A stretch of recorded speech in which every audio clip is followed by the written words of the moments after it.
नमस्कार। इन खबर में आपका स्वागत है। कानपुर एनकाउंटर का मास्टरमाइंड और 8 जांबाज पुलिसकर्मियों को मौत की नींद सुलाने वाला गैंगस्टर विकास दुबे मारा गया।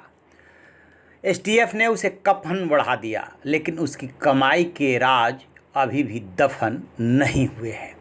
उसके मरने के साथ ही उसकी संपत्ति का जो ब्यौरा आने वाला है, उसे सुन करके आपके पैर के नीचे की ज़मीन खिसक जाएगी कि बिकरू जैसे गांव का गुंडा, बदमाश, लफंगा क्या इतनी बड़ी संपत्ति का मालिक हो सकता है। कहा जा रहा है, जो अनुमान जताया जा रहा है कि 100 करोड़ से 5,000 करोड़ के आसपास उसकी संपत्ति इसके बीच में कहीं भी हो सकती है।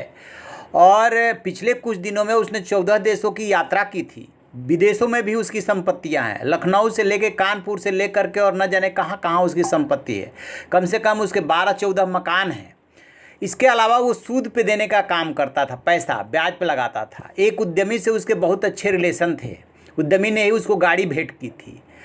तो जो वो पैसा लगाता था वो ब्याज पे भी लगाता था और इन्वेस्ट भी कराता था, ताकि वो दिन दूना रात चौगुना उसमें इजाफा हो सके।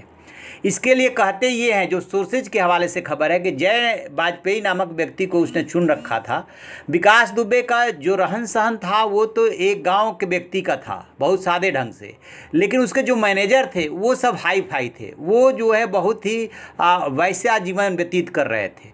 तो जो इसके पास पैसा था वो लगाने का काम कहते हैं कि जय वाजपेयी करता था एक, और इसके अलावा 4 मैनेजर उसके और थे जिसके थ्रू वो पैसा लगाता था। तो जांच एजेंसियों को जो सोर्सेज के हवाले से जानकारी मिली है, उसमें ये पता चला है कि विकास सातिर दिमाग था, लेकिन सिर्फ अपराध में।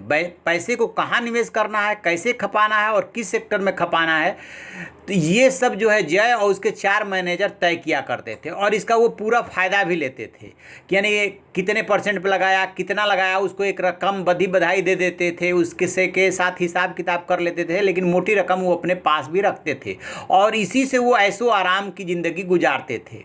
और तो जय वाजपेयी पे भी ये लागू हो रहा है और जो चारों इसके मैनेजर है उस पर भी यही सेम चीज़ लागू हो रहा है। तो जो जानकारी मिल रही है उसके मुताबिक 18 करोड़ की एक रकम थी, जिसका आधा हिस्सा ब्याज पे उसने लगा रखा था, जिससे कि 55 लाख रुपए महीने की कमाई हो रही थी। और आधा हिस्सा, इस 55 में से आधा हिस्सा विकास के पास जाता था जो 55 लगाता था महीने का, और बाकी चारों मैनेजर जो है उसे रखते थे और उससे अपना लेविश जो है जीवन जो है बिता रहे थे। आधी रकम व्यापारियों और उद्यमियों के कारोबार में खपाई गई थी। तो उसमें क्या करता था वो कि जो उद्यमी है या व्यापारी है उनको फैक्ट्री लगाने के लिए आगे रखता था, लेकिन पैसा उसका लगता था और बेनामी लगता था। उससे जो है हर महीने बधाई रकम उसके पास आती थी, जो मैनेजरों के थ्रू पहुंचती थी। अब यहीं पे कहा यह जा रहा है कि 18 करोड़ की रकम एक ऐसी है जो कुछ ब्याज पे लगी थी और कुछ धंधे में। तो वो रकम जो है अब वो चारों मैनेजर हड़पने के चक्कर में है, ऐसा पुलिस को जानकारी मिली है।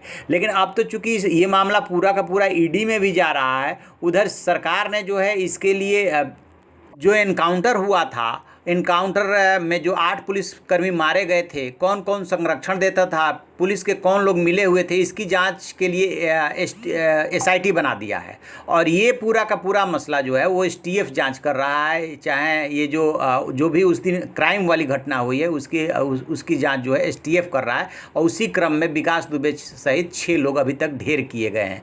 देखते हैं आगे क्या होता है। लेकिन एक बात तय मानिए, जैसे पैसा आता है, जिस रास्ते से आता है, बेईमानी से आता है, वो उसी रास्ते से चला जाता है। विकास दुबे मारा गया, अब जितनी भी उसने प्रॉपर्टी बना रखी हो, उसके पत्नी और बच्चों को उसमें बहुत कम मिलने वाला है। माँ बाप वैसे ही रहेंगे, क्योंकि उन्हें पता ही नहीं है कहाँ कहाँ उसका पैसा लगा है, और जिनके हाथ में आएगा वो मार जाएंगे। बशर्ते कि जांच एजेंसियाँ यदि वहाँ तक पहुँच जाए और उस पैसे को और उस प्रॉपर्टी को जब्त कर ले, तो शायद सरकार के जो खजाने में चला जाए तो ज़्यादा अच्छा होगा। तो जो भी इसमें और अपडेट मिलेगा हम आपको बताएंगे। आप देखते रहिए हमारा डिजिटल चैनल इन खबर। Thank you. इन खबर चैनल को सब्सक्राइब करें और बेल आइकन दबाना